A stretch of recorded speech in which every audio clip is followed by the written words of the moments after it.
I'm Jane Wamboi from Nairobi, Kenya, and my position at the moment is Women Participation and Protection Technical Advisor.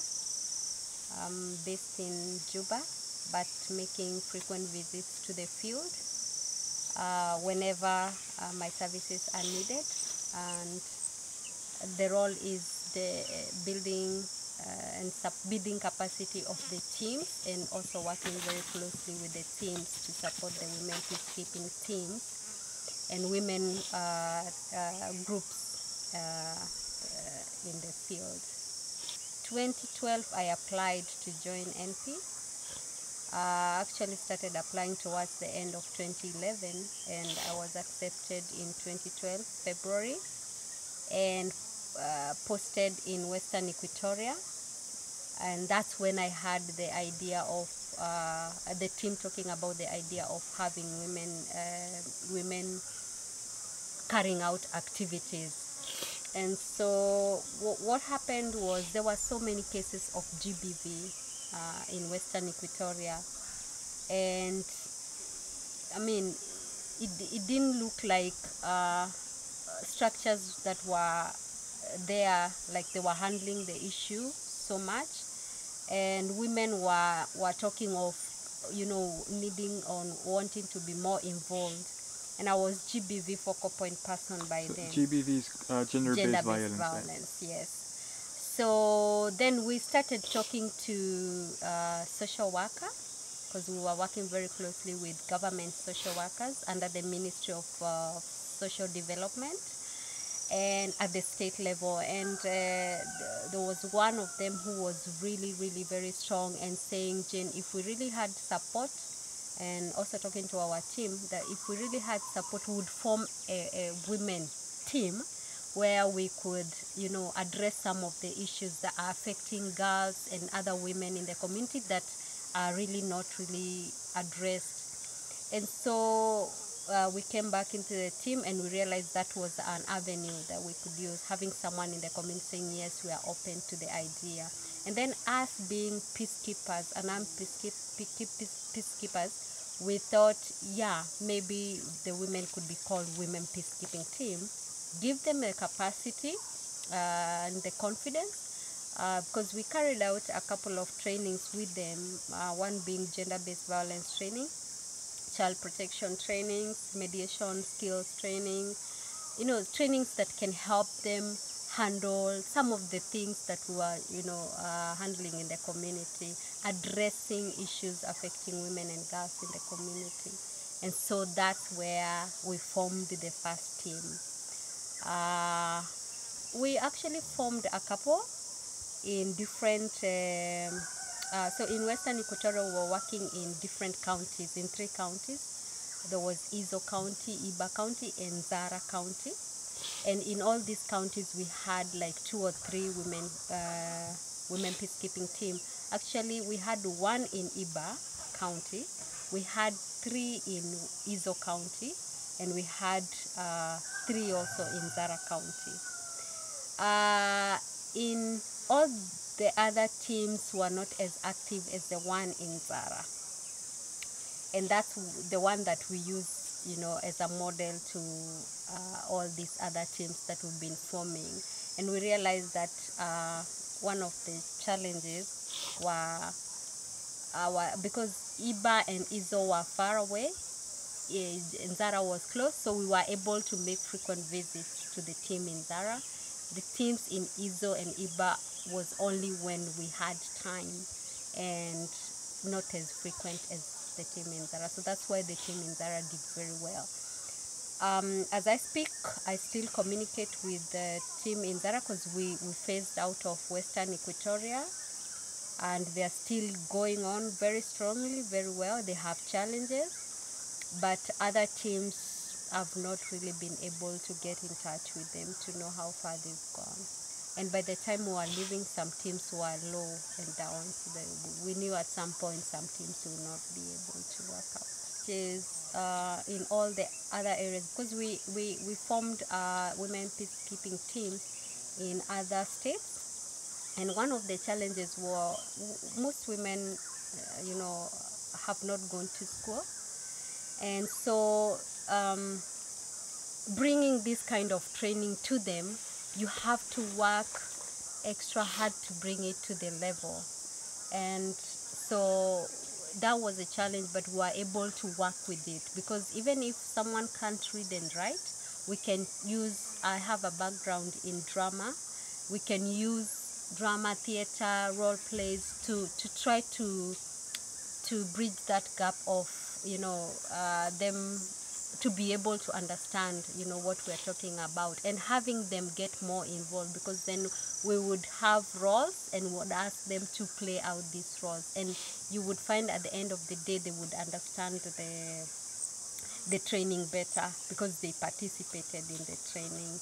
So we used more of drama and theater than lectures and then maybe forum talking to them, like. So we did that, and that was very helpful. Also incorporating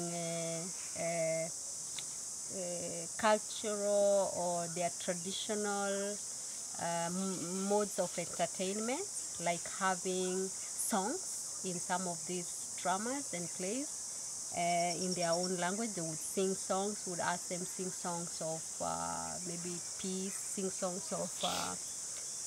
any song that you feel motivates you. So that incorporated in the training helped so much. Another challenge is that most of these communities, women are seen as, I don't know whether to call second-class citizens or what. They're really not respected as such. And so you find for a woman to attend a training, she has to ask permission from the husband. If the husband says no, you're not going anywhere.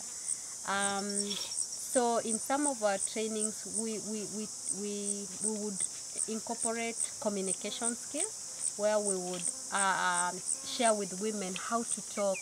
I mean, everybody knows, how the person they live with in the house behaves or is, and they would know their strong points and their weaknesses. So we would ask them, just communicate with your husband in a way that he will accept, he will allow you to attend these trainings.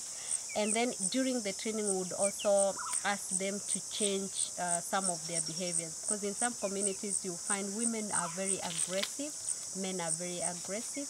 But at some point, if you are able to, even if someone is aggressive, but you go to them with love, or just appreciate them first, then they are able to go down, and just let them know that they are respected as the head of the house. The man is respected as the head of the family, because in any case you will have to ask permission to him before you go anywhere. So reminding women to use some of these strategies and to be able to get the permission they need to attend some of these trainings really helps. Other challenges are, NP doesn't give material aid, and when you go to the community, you find a woman would say, before I come attend your training of peace and all this, I need to find milk for my child. I need to find, food for my children, for my family, and you guys don't give. So we have to wait until they are able to meet that need for us to, to come in. And then when they get it, when they get what you're talking about, that, you cannot enjoy life without peace, then they get it, and they're like, oh, yeah. So probably peace and, safety comes first before you're able to enjoy everything else. But you have to get that space. So these are some of the challenges that we face. There are many more, but for now I'll just... Some of the women peacekeeping teams, we have men, and we've realized that we need men allies. We need men who support women, address issues affecting, women, girls, and generally family. And so some of the team have 1 to around 5 men, and it depends with the team. The team realizes maybe if they have so many men in the team, like the men probably will take over, you know. But some women also realize that maybe if we have 5 men in our team, it's okay, we can still be able to manage the number of these men, and they will still allow us to make the decisions in the team. So what happens is that the leadership, some teams have been able to come up with their leadership structure, and we have chairpersons and their deputy secretary, their deputy information officer, her deputy, logistic officer, and her deputy. So they are able to carry out those activities in the community with the support of men. And you know, some of the women came up with this strategy because they realized that some places they would go and, you know, people would not really listen to them, and if they have a man with them, then people would, you know, give them an ear and say, let's hear what you guys have come to talk about. So this really helped, having some teams having men in their teams. However, there are teams that are just women.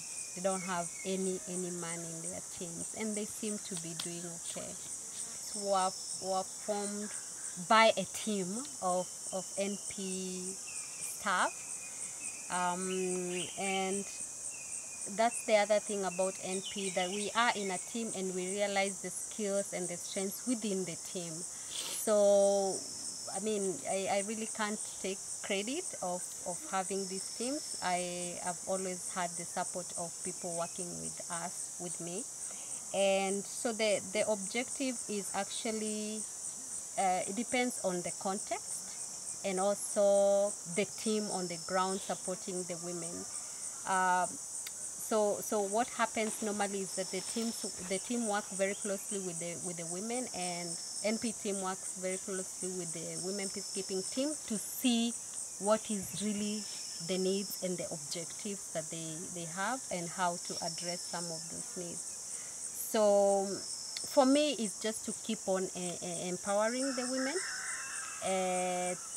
through what they feel would empower them, not just coming up with something from outside, but just talking to them and finding what is best for them.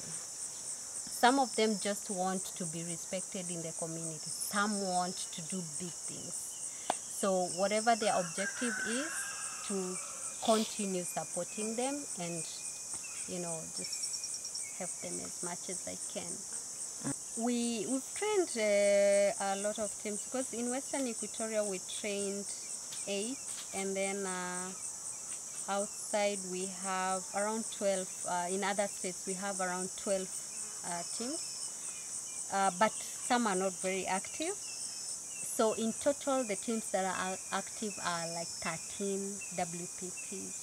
Okay. In the whole of South Sudan. And the team in Western Equatoria has around 12 women, 10 women and 2 men. But in Western Equatoria, each team had between 20 to 25 members. And you would find in one team would have like 20 women and 5 men. In one team you would find that they have maybe 22 women and maybe 1 man. So I may not be able to give you the correct figure right now, but yeah, the teams in Northern Bragaza are between 20 to 25 men and women. Recently had a campaign around the women peacekeeping teams, and we have received more than 500 messages from all over the world to support and encourage them. How are you feeling about it? For me, receiving those messages and seeing the appreciation the women received was, I don't know the word, like, it was really amazing. I actually, I felt like, you know, the appreciations were meant for me, but they weren't. They were meant for the women peacekeeping team. But just reading I felt the connection. You know, someone in Germany, someone in Zimbabwe, someone, you know, being able to connect to these women's work and being able to send genuine appreciation messages like that means that we are all fighting for one cause. And it was really amazing. I felt like part of a bigger family. And I like to think of myself as these women are the ones doing the real job, the real work in the community. And it's not easy because first of all, they have to penetrate that, it's sort of like a wall of men, you know, just men. You have to, you know, go low, ask for permissions, you know, just talk to these men nicely just for them to allow you to attend a meeting. That's work. That's amazing job that they do. So for me, recognizing this effort is something that I think it's amazing. It's just great. Having women, you know, be able to move their way from that point of not so much respect, very low respect, to a point where they're respected by the power holders who are chiefs, to an extent of chiefs being able to refer cases to them. For me, this is a pride. This is something that I'm really happy for, and I just hope that this will keep going, not just for those women in Northern Bargazal doing this, but also to all the women in South Sudan, that they will be able to be seen as also decision makers, not just people who would just sit and wait for decisions to be made for them, but they will be part of decision makers, part of sitting, you know, with men at the table.